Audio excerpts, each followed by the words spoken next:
Hurt people hurt people. Let me say that again. Hurt people hurt people. I know that's true because I was one of those people.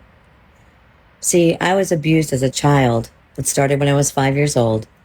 I have a father wound. I had child abuse, sexual abuse, mental and emotional abuse from my father, and quite frankly, my mother. When my mother found out what my dad was doing to me, somehow this got turned around and she became the victim of it all, which is common in a narcissistic type family.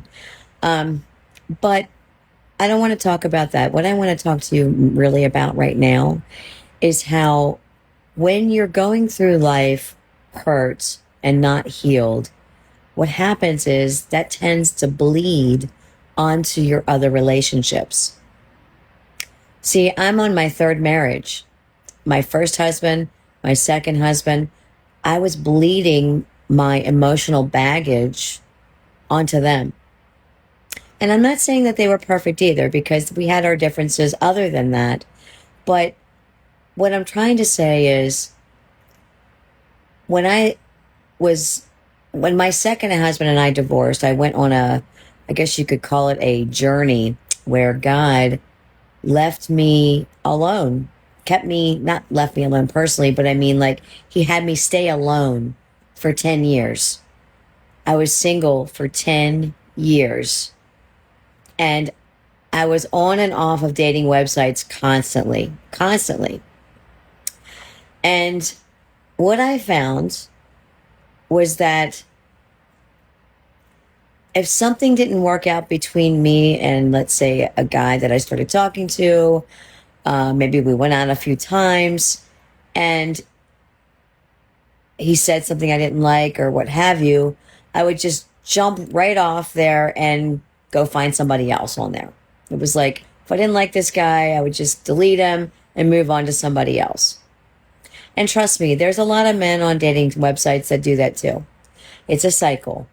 And what it is that instead of facing themselves, or for me, for example, instead of facing my own self, I wanted to find somebody else to hide behind instead of taking the time to look at myself and correct myself and correct what my issues really were. I needed to heal. And what I was doing was I was bleeding onto other people with my emotional trauma, my emotional baggage.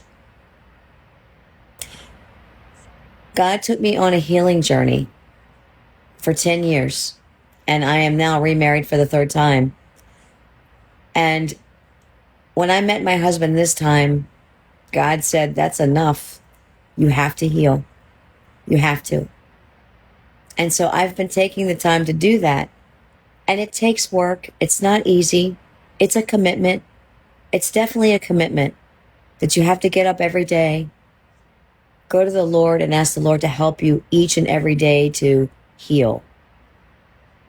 You have to go and ask for help daily with this because it's not easy. You have to face yourself continually in this journey.